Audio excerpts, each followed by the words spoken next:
Hi, everyone. I am from Deadline. I'm the co-business editor. And I'm welcoming everyone and a great group of panelists to this important conversation, marketing that matters, storytelling, culture, and partnerships. So this is so important because we live in a time, when the lines between culture, storytelling, and brand identity are more blurred than ever. It's a world saturated with choice and where consumers aren't just looking for products. They're searching for brands that speak to their values, that resonate with their lifestyle, and tap into moments that matter to them. So today, brands are tasked, and it's a hard task, with building deeper connections through live experiences, partnerships, and storytelling that go, way beyond the traditional ad campaign. They do that through creativity, which is always the core, but also data, and you need to have a clear brand identity as well, and agile decision making. So today I am really happy to, welcome three exciting leaders in the space. Clayton Rubensahl, the Chief Creative Officer at Comcast. Josh Feldman, applause, right? Josh Feldman, the Chief Marketing Officer at NBC Universal Advertising and Partnerships. And Carrie Holland-Tillman, who is Chief Marketing Officer at Primo Brands. And that is actually the third largest beverage business in North America, and specializes in the hot commodity of bottled water. So to kick off, in recent years, there's been a significant shift in consumer expectations and behavior. So what is the biggest change, or some of the biggest changes that you've all noticed? And how are you adjusting strategies to resonate with today's consumer? These are big questions, and also feel free to jump in if you have thoughts or observations, so it can be more of a conversation. But let's start, maybe. Okay. All right, thank you. Hi, everybody. Welcome to my tanning bed. This is wonderful. So I think the biggest change that we've seen is really the way media is consumed has changed so much so quickly. So we've had to make some serious adjustments on how we bring our products, our IP, our programming to the viewers where they are, because we always want to meet the consumers where they are and make sure that what we're doing is resonating and is beneficial for them on how they're consuming that device. So I think a really great example is the way that we brought the Summer Olympics to life this past year in Paris, and gone are the days where you just watch the Olympics in one certain way and you needed to find an event at a certain time on a certain network. The advent of streaming and what we've done with Peacock has really allowed us to make some serious changes on when we did this, on how we do this, right? So the creation of the Gold Zone, where you literally could be tuning to one network and never miss a gold medal moment that happened at any point, not knowing whether it was going to happen, at that moment or 10 minutes later, you're going to find it right there. Or if you're a fan of one particular sport, let's just say it's water polo, right? And you want to watch water polo, there was a specific place that you could find each individual sport, know if something is live, or find something on demand that already happened. So being able to adjust based upon technology and meeting the consumers where they are is, just because there's fragmentation, that doesn't mean it's a bad thing per se. Right. Great. And Carrie, maybe then Clayton. What's really interesting is we've gotten more targeted, right? We can find our consumer when they walk out of the grocery store, essentially. We knew you bought something right away. And so we can get very, very targeted. I think the problem and the challenge that we have is understanding when to be targeted and when to be very broad, right? And so you can get caught up in, I want to talk to this person at this point in time, every point in time when they've purchased something. But when you do that, you probably miss an opportunity to talk to them in other spaces. And so what we've had a lot of challenges in doing is finding when to be broad and when to be narrow and when to find the balance for each brand in between in order to really drive that forward. So for example, we have a new product coming out called Splash. It's in a can. It's a sparkling flavored, artificially sweetened water. It is for a midlife female, wants to drink water, doesn't like the way it tastes, so doesn't want to drink soda anymore, but needs an opportunity. So I can go talk to someone very specifically. But instead, what we did was we said we want to go broad because we want a lot of people to know about it. And so we have Rebel Wilson in our advertising in order to go broad. Once we go broad, we will then follow up and go more targeted as we go. So I think it's how do you find that balance as we go forward to spend your money the right way, but then reach as many people as you can. Interesting. Yeah, I think the biggest change that I'm talking to my team about right now is with the advent of so many different channels and the way that media is being consumed, like Josh said, and all the things that we can do to target them wherever they are, whenever they are, ways we can cookie them. The human on the other end of that is still just a human. And in fact, they're getting worse at their attention span's gone down. 20 years ago, the average attention span of a person was 12 seconds, and it's gone down to 8. The goldfish is 9, so we're getting worse than the goldfish. And so when we think about spending so much money to get people to be aware of our brand, buy our product, buy it again, I get paranoid about how we're actually doing that job, how we're actually breaking through the clutter, how we're doing something that's simple enough, special enough, noticeable enough, something that's truly interesting. And I think that's getting a little bit lost in all the technology and all the tools that we have to get good at, which we do, no mistake about it. And it's exciting. I mean, when I think about the things that we're able to do today, even versus being here last year, 12 months ago, it's wild, bringing our personas, like most big brands have, of just to simplify life. You get your value seekers and your techies. We're running AI models so that we can actually talk to those segments and talk to them about new products and really get ahead of the curve. But I'm most paranoid about are we doing things that are really breaking through to this person on the other end of the line that is strapped for attention, totally distracted, bombarded by all of us. I want to follow up on the goldfish later because that's fast. That's so It's fascinating. sad, right? Really, that's scary. Go goldfish. If people's attention span's 8 seconds, we're already 7 minutes into this, so we lost them so long. I know. Done. Think about that. Yeah. So you're mentioning the Olympics and just engagement sort of with celebrities or having to go broad. Brands now are deeply embedded in cultural moments that matter to consumers, and we see partnerships, a lot of them from sports to entertainment events. And given this just ended award season, I was hoping maybe Carrie, you could talk about Primo Brands' partnership with the Golden Globes with Saratoga Strings. No, absolutely. So that I do have a little proud branding with my Saratoga bottle there and my Mountain Valley over here. But if we think about Saratoga is playing in the premium segment, and there are a few players that play there.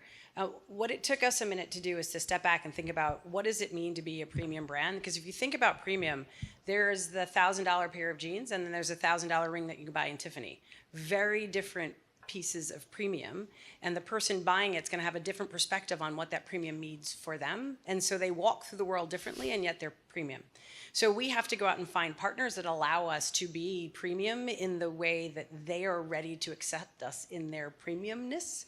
And so as we show up for Saratoga, which was at the Golden Globes, it was a great opportunity because it's the magic between design and the artistry of what people are wearing and how they look and how they show up and performance. And so if you think about the blue bottle that stands out, because you will see it on shows, you'll see it, and we don't pay for a lot of that placement. That's happening because people want the blue bottle on the table. So Golden Globes is our opportunity to show up on the red carpet, to show consumers that this is the slightly fancy, rebel against the mundane. I want something a little bit special, and I don't have to go too far to get it.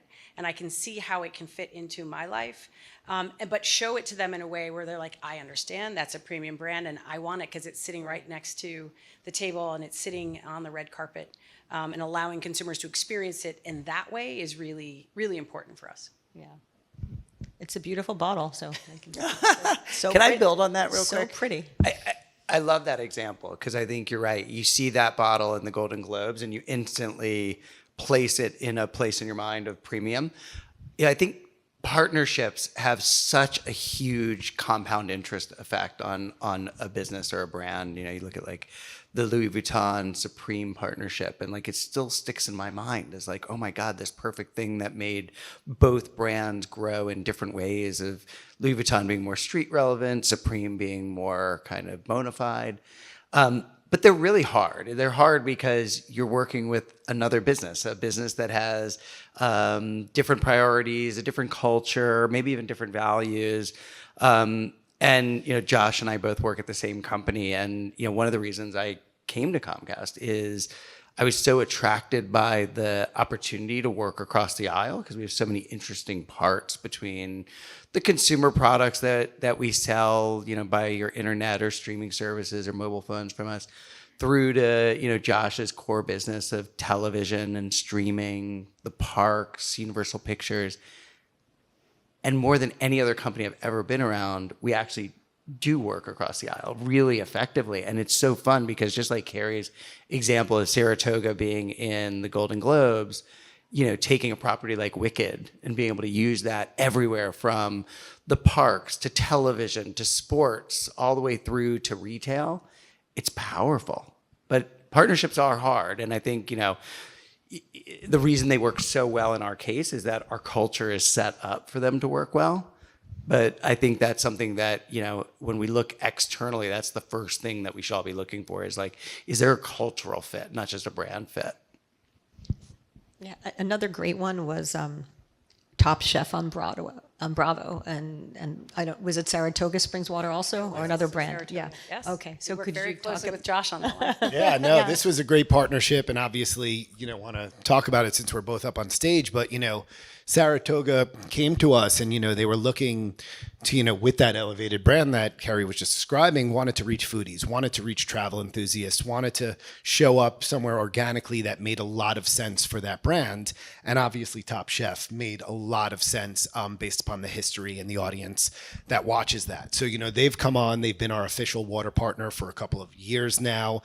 They're kind enough, they give a $250,000 check to the winner every season. But it goes beyond just what happens in the show, right? So we've together created this really great digital after show for the truest enthusiasts of Top Chef, called Dish with Kish, that allows you to find out more about what you've seen, and it's digital only. And we've also done licensing deals together where Saratoga can take the marks and logos of Top Chef off channel and do display or whatever they want to do in store. So here's a great partnership, which it is hard, but when you have brands that really connect and matter and mesh in a natural, organic way, like Top Chef and Saratoga, in show, digital, off site, with licensing, it works really, really well. And it's interesting, that was the part of the broad versus targeted, right? So it has broad reach, it's a national television show, has a massive viewership,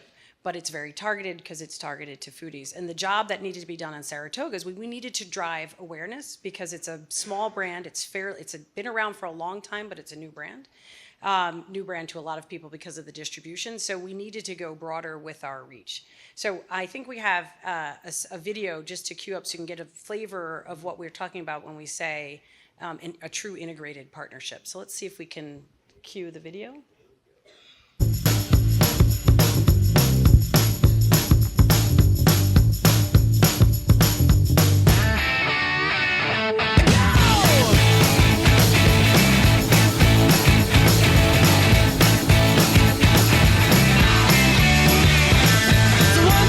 Take my hand and come with me, because you look so fine that I really want to make you mine. I say you look so fine that I really want to make you mine.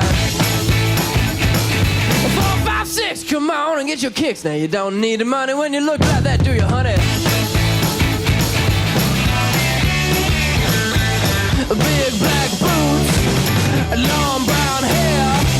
She's so sweet with her get back stare.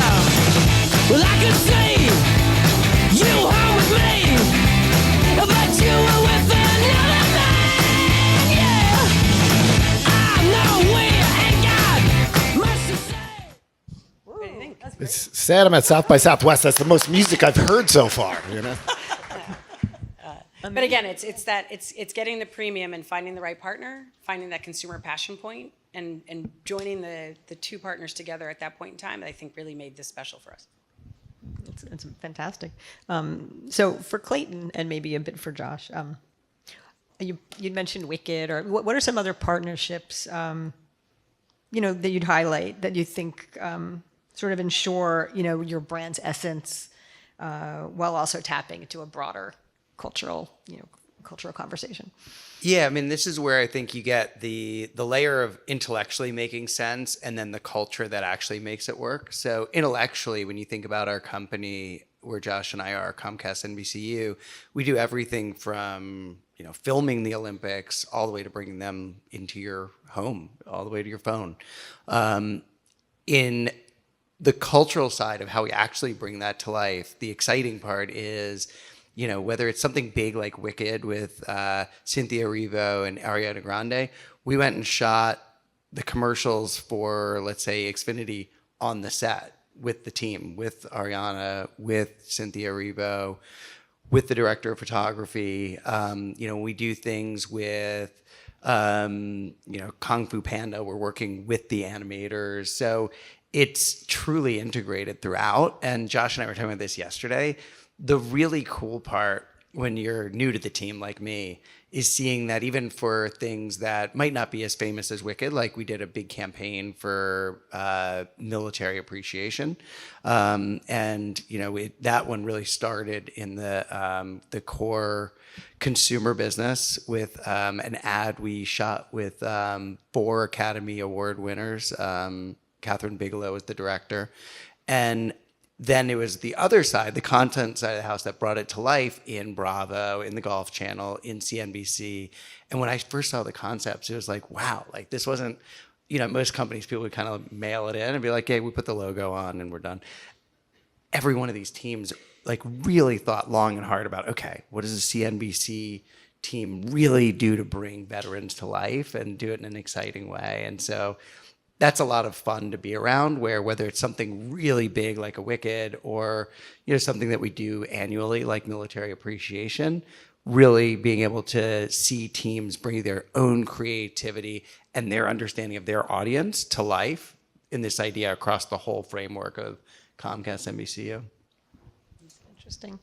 So, all three of you work for companies that have multiple brands and work across different brands. How do you decide, as brands become more embedded in cultural moments, not just as, sponsors, but participants, how do you prioritize, which spaces or partnerships are the best fit for which brands? And you kind of talked about that a little bit just now, but it's something you look at all the, what you have and how do you decide?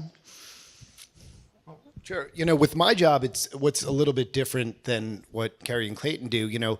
They have to get direct sales for their specific brands, right? I view my job a lot to make sure that we're getting sales for their brands, right? So I'm always representing other brands and making sure they find the right lane and be consultative marketers for them to accomplish their goals.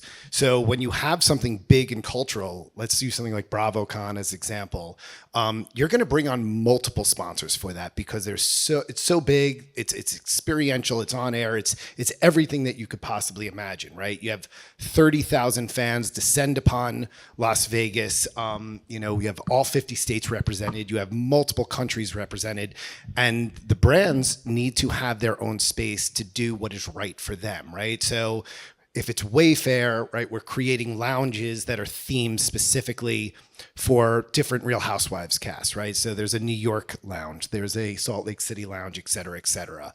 If it's Lay's, right, obviously potato chips and sandwiches go really, really well. So, in that season of Vanderpump Rules, 2 of the cast members were opening a sandwich shop. We premiered that sandwich shop there, and it was sponsored by Lay's with custom-made potato chips there. So while you're at the same event, you're finding things that are organic for their brands to fit into their own lane. And then take it a step further, we're really trying to democratize access to our IP to brands of all sizes, right? Because not everybody is going to be Lay's or Wayfair, right? So, small and medium-sized businesses, we created a Bravo Bazaar where we were able to sell their products directly to all the fans that were there. But the beauty of that is that so many of our Bravo celebrities own their own brands that they were also a part of the bazaar. So half of the brands there were talent-owned brands and half of them were sponsor-owned brands. So that whole section became as popular as anything else within BravoCon. So that was a great way for these small and medium-sized businesses. So there's a way that we were able to find that lane for, multiple advertisers.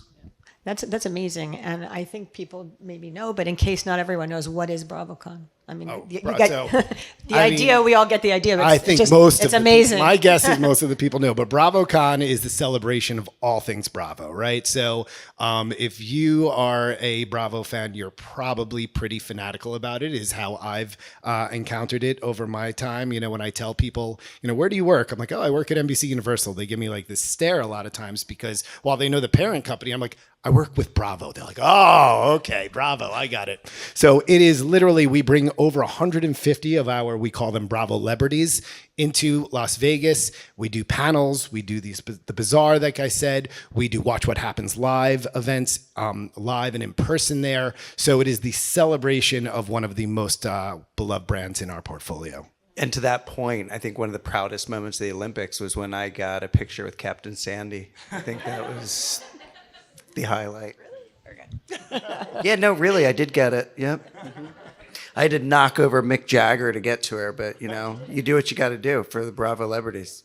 But it's interesting though, as you think about portfolio. So you're worried about a portfolio of brands that you're bringing into a portfolio, and I manage. We have about 13 brands. We have Saratoga, Mountain Valley. We have 6 regional spring waters. So depending on where you're from, so you'll know Arrowhead from California, Ozarka here in Texas. If you're from New York, you have Poland Spring. They're all brands in and of themselves. I mean, Poland is our biggest brand at $1 billion, and it's regional. You can only find it mostly in 4 states, right? So how do we split our dollars? How do we find the way to drive affinity for the brands and really look at a strategy to say, what is the job to be done for each brand?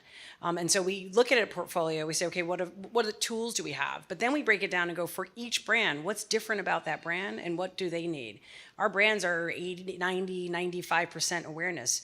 So if you think about your funnel, top of mind awareness to the bottom, that see, think, do, keep it very clear. Do I need people to see me? No, I'm Poland, probably not, but I need them to think about me, I need them to remember me, and I need them to buy me. And so as I think about each one of my brands, I need to make sure that I'm doing the things in the marketplace that will trigger that response that we need depending on where we are in that funnel, in that life cycle of the brand. So each brand will get a different amount of love and attention. Saratoga and Mountain Valley, we're over and investing in right now. They're seeing 40, 50, 60, 70, 80% growth. Right? So you have to feed that growth. You have to feed the distribution. And once you go broad with distribution, you have to make sure you have the awareness, right? So it's really that layered approach that we use across our portfolio, but we treat each brand very differently based on where it is in its life cycle. Interesting. I mean, it's a blue bottle. Like, it starts with also packaging, right? Is that's very early on in the process, but then. Yeah, I mean, we're talking about brands. I mean, these brands are both brands are over 100 years old. So I did not design the packaging. Right, on that. right. I inherited it. I love that I inherited a blue bottle and a green bottle. Again, they walk through the world very differently, but they mean something to people. We have an athlete that put a wine cellar in his new house, and instead of putting wine in it, he has it all filled with Mountain Valley. He is not an ambassador of ours. We did not send him the water. He would actually not take free cases of water because he gets it delivered to his house. But it's trying to create those passionate fans and making sure they're seeing the brand in the right way at the right time. Okay.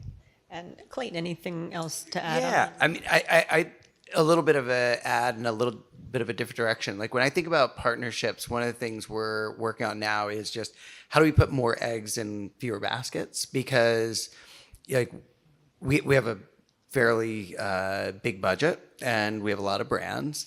And so like just take the sports space. We invest in a lot of different sponsorships to get to different audiences around the country. But the flywheel of success when we get deeper in, not just to like say, hey, you know what, we'll cut a big check to be the sponsor, but really bring it to life the right way through the product, through all the channels. You know, the Olympics is a big obvious example for our company. But we just started a relationship with the NBA, and I'm really excited about that because I think that's going to be like an always-on version of the Olympics for us. A place where, also with partnerships, I think the more effort and time you put into it, the better it gets. You get better at it through repetition, and so you figure out like, how do these two properties really work together? What's our sweet spot? How do we do more interesting things? They take time. So I'm really excited about that, and I think that'll help us focus and go deep into that audience and that sport. Interesting and related, but when you approached a partnership, it's a great idea and it's an activation or whatever it is. But how do you ensure that they go beyond just a specific moment? And maybe, just create a longer lasting value, which maybe they don't all need to do all the time, but maybe that's the idea, right? I'll jump in on that one because I think, again, what's the job to be done? So one of our partners is Major League Baseball. If you think about America's greatest sport and America's greatest waters, our regional spring waters, we had to find a property, and it was very specific because they don't sell our products we don't have pouring rights in most stadiums, usually very expensive. We have two other competitors that typically sign out all the beverages. So the question came on, well, why would you partner with MLB? You don't have pouring rights in the stadium. Well, what we needed at the time was a way to get into retail. That was what we needed. And so we identified what the need was. We identified the partner to get us there. And we also needed a partner that had national awareness that would allow us to leverage our 6 brands, each individually locally, but also nationally when necessary, right? So we needed a partner that was flexible in us. We needed a partner that had reach into our consumer, but importantly, a partner that had reach into retail. And what we found was, in talking with retailers, we can do programs, we can set up things in stores instantaneously because they love baseball during the summer. And so during our highest time, we found a partner that could really roll with us to the point where we signed the contract March of 24. We had packaging in store within 6 months. We had our first program, and we had 6 million entrants into a World Series program that we did, which was broader than with their own program that they had wanted to do. So it was identifying why we wanted to do it. But then we very quickly, before we signed the deal, we actually went back to them with ideas on how we wanted to execute to make sure that they were aligned with the way we were going to execute before we could even sign the deal, as opposed to sometimes you sign it and then you go, okay, now what am I going to do with this thing? And we made sure that we thought about what we were going to do long before we actually had the signed deal. That's actually a great point. So, we actually, in hopes that NBC would sign the NBA, had been meeting with them for 2 years before that, spending time with their team, getting to know each other. There's only so many big leagues that you could invest in, and it was worth it to get to know them. And so once the relationship became official, we really hit the ground running, and our teams are working great together. We really understand where the opportunities are. So I think that investment in time is really important. Josh, on lasting value. Yeah, I think, multi-year deals that, have an ongoing storytelling, right? We talked about Saratoga, being a part of Top Chef for multiple years. That's when you start to see real dividends paid off, along the way. One-offs are great and they have a lot of power, but when you can do things over and over again and have the audience make it seem very organic for the audience, that's when I think it really works well. So, we have a really great ongoing relationship between Jimmy Fallon and Ford that's been going on for multiple years. And it goes way beyond just integrations into the show, right? He's creating custom content pieces. He's doing social posts. I mean, it's gotten so far that, he flew out to Detroit and went with the CEO out to the plants to meet their workers. And things like that go so far for Ford beyond just marketing, and go so far for Jimmy because he gets really invested in the brand in a really natural, real way. And he absolutely loves that brand. So things that, can develop over time and find their own voice and have the audience make it seem very organic to that audience, I think that's where it really works. Great. I think that's also a mistake that's being made right now in corporate America is there's just such a rush for instant results. And Carrie, you were talking about all the focus on ROI, which obviously is important. Everything we're doing, every penny I spend, I do expect a return on it. Sometimes that return I'm going to get in the next 5 minutes. Sometimes it's going to be in a couple of years.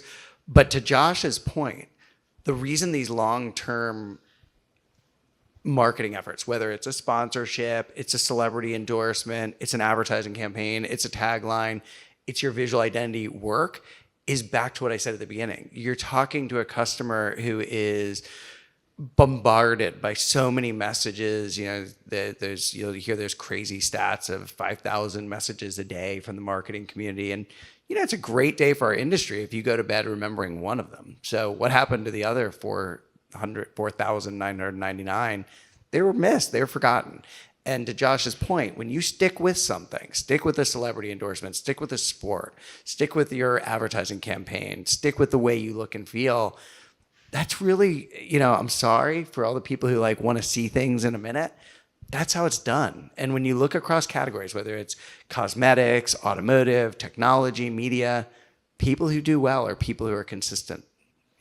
Discipline still is a very effective tool in marketing. It's interesting to me that you were engaging with the NBA for years before. That's great, right? And now you'll have that. Wanted to ask, it's sort of all connected, but how did NBC Universal leverage SNL 50, that huge celebration that we had? Yeah, I mean, great, obviously ratings, beloved property, I mean, just fun. It was really something special, right? When you have an iconic show that isn't a part of culture but truly creates culture, you have something that is very, very different. So we actually started the process 2 years ago. We did an event at Studio 8H, the iconic studio where SNL is filmed each week, and we invited in our advertising partners to talk about that we were going to truly do something that has never been done before with Saturday Night Live, and that was going to be open up the doors the correct way for very specific certain brands. And we kind of flipped the narrative, and we did sort of a reverse RFP.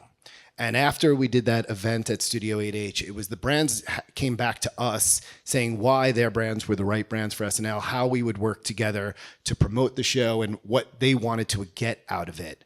And we were very, very selective in choosing brands that, were going to have the ability to make sure that Saturday Night Live and the comedy will always shine through and let go a little bit of, their traditional sort of powers they have over every single marketing element.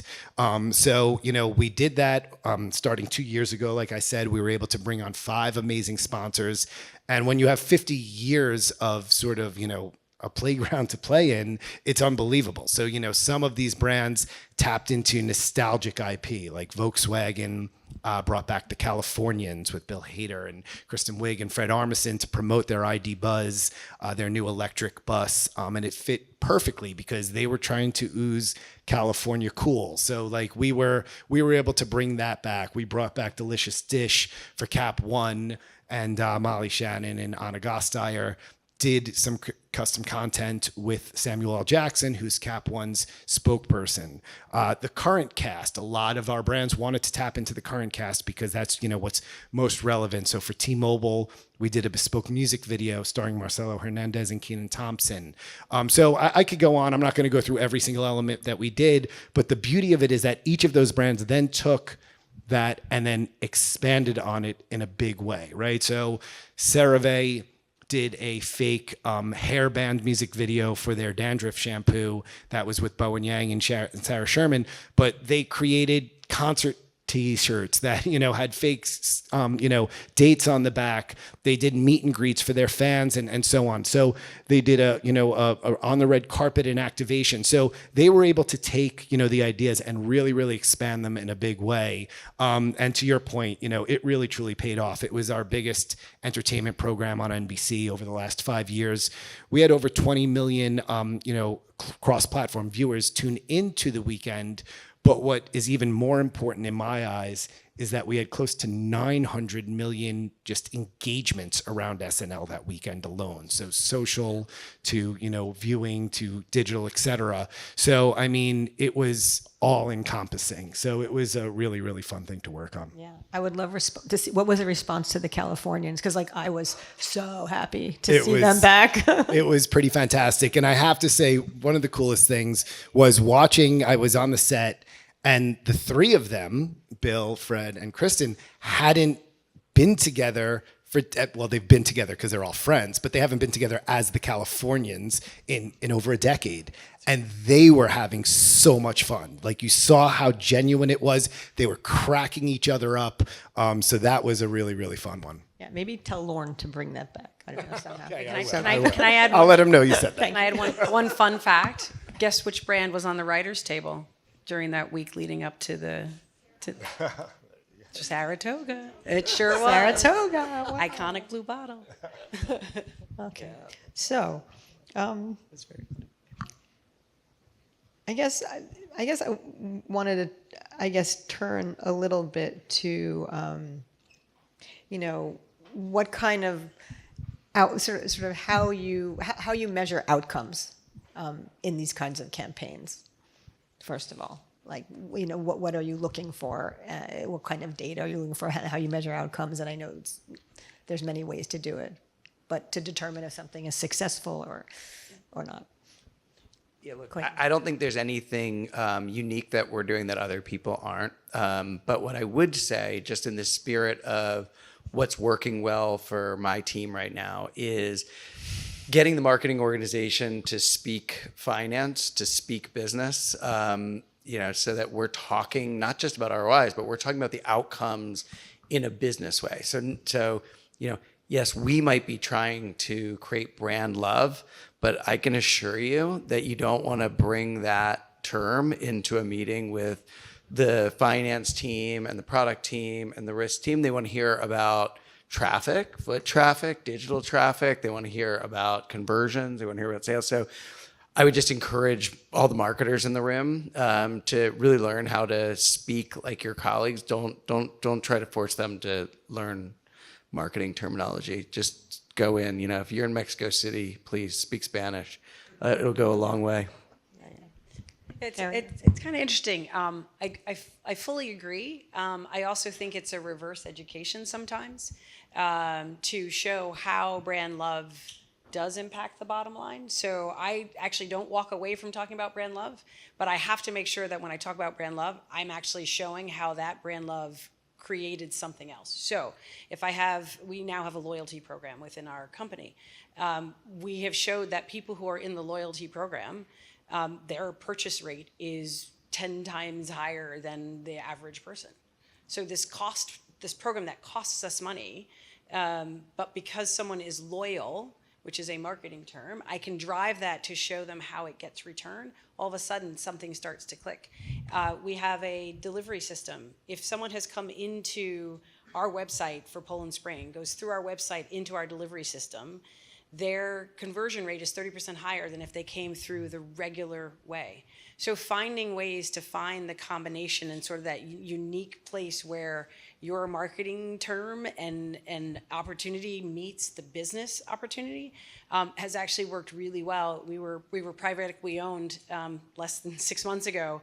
And that conversation with the private equity team and now within the new team is really important to drive that understanding both ways of making sure you can speak finance, but then also helping the rest of the company understand when you say brand love, what does it actually mean and what can it do? I think going both ways on that is really important. Thanks. Josh? Again, I go back to, our job is to make sure other brands show up the right way. And I've been talking a lot about, integrations or custom content. But the majority of the way that advertisers interact with NBC Universal is through their own commercial that we don't control. So one of the ways that we're helping them, kind of balance creativity and data is we've created something called the NBC Creative Ad Engine, right? And this actually tests and helps them show how their creative is going to work in certain environments within NBC Universal. This is something we rolled out a couple of years ago as part of the Olympics for our Olympic advertisers specifically, because there's certain key points that resonate very specifically while you're watching the Olympics. But now with AI, growing and advancing so fast, we have updated the creative ad engine with utilizing AI, and we're now rolling this out bigger across our portfolio. So we'll be able to do this in NFL this year, in golf. And this is, taking, storyboards at a very, very early portion of the process while their creative is being made, and help them if they know they want to do something specifically for Sunday Night Football or the Olympics. What creative is actually going to resonate best and work in that environment the best?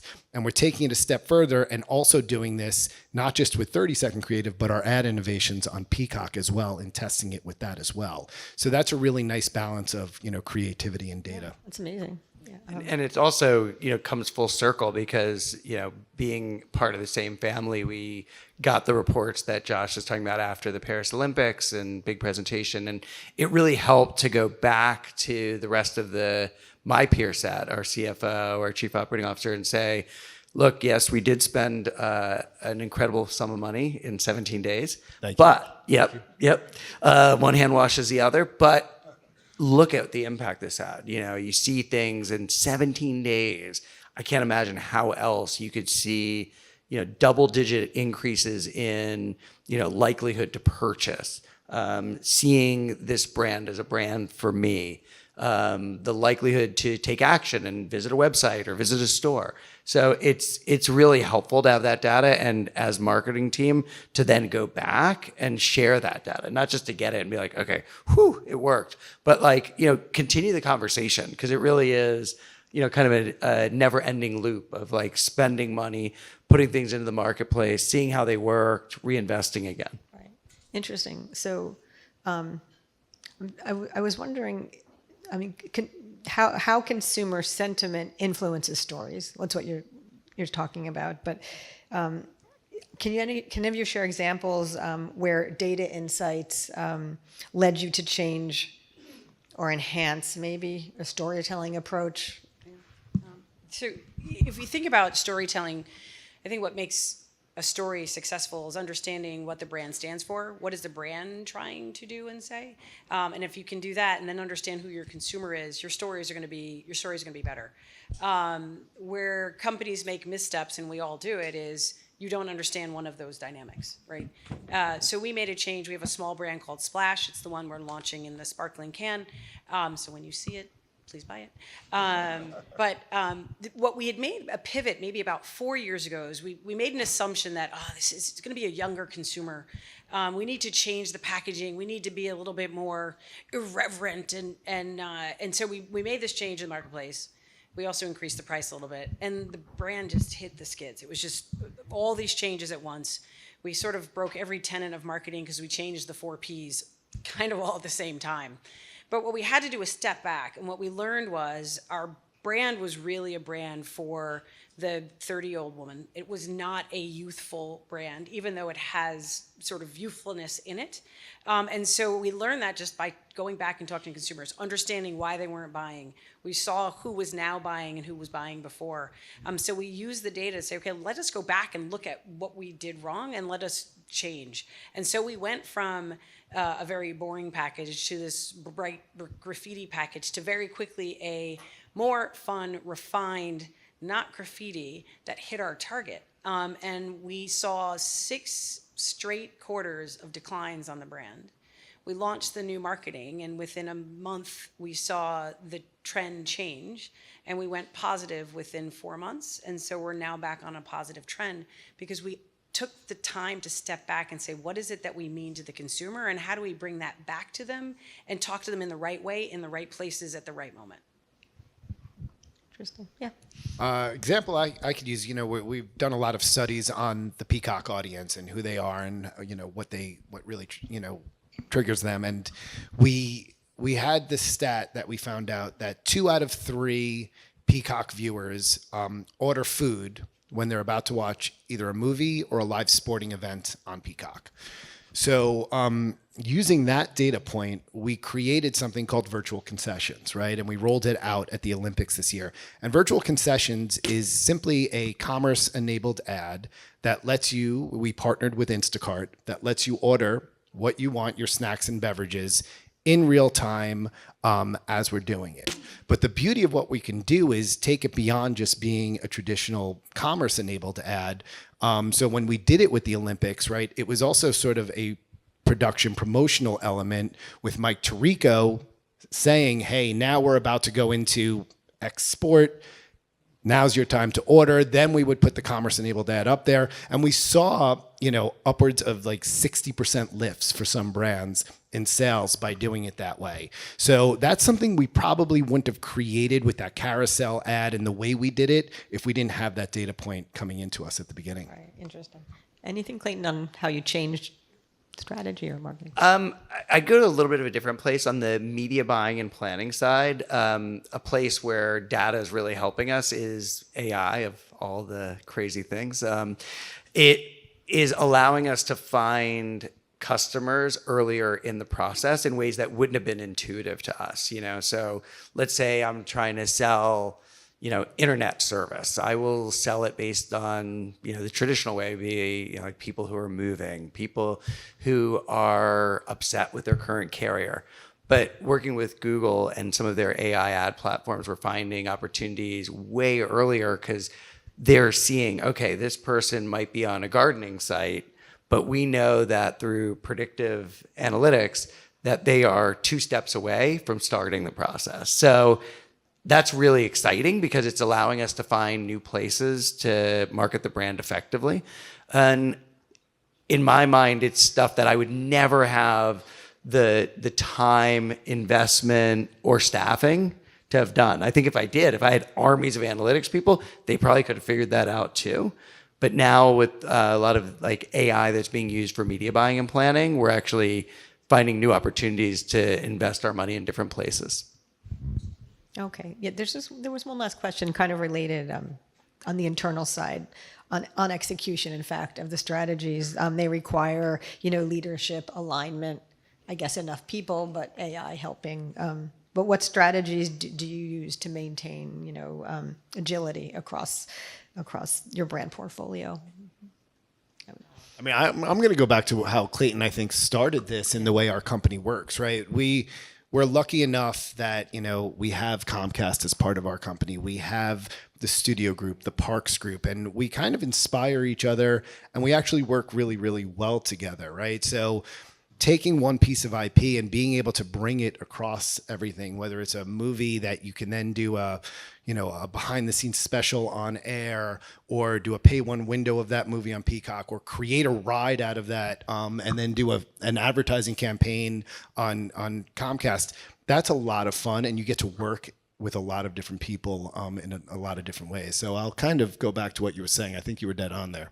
Yeah, and I think what you said was also important. I think it was the communication that has to happen in order to make that happen, right? So how do you get fluid decision making, and how do you make sure everyone's aligned? Is you're making sure they're talking. So it's a boring thing, but are you having the conversations with the people that you need for them to go activate something, or you need to get something from them, and just making sure that they understand and they're moving in the same direction, and setting that sort of North Star on whether it's the veterans or what is it that we need to go do. Be really clear about the role each person's going to play, and then you can really get to a great place across brands, activating against one specific identity, like an MLB program. Yeah, I had a young man come up to me after a talk I did this morning, and he said, hey, I'm in college. I want to be a marketer. What's the best thing you could tell me that I need to learn? And I said, no question in my mind, it's collaboration. That's the number one skill you need to be a great marketer, is being able to work well with others. Yeah. You agree? Yeah, absolutely. Yeah. And Josh, yeah? Okay, great. We are out of time, and I want to thank you all for coming. It's been a wonderful panel, great discussion. Thank you, Clayton, Carrie, Josh. Thank you. Thank you. And the audience. Thanks.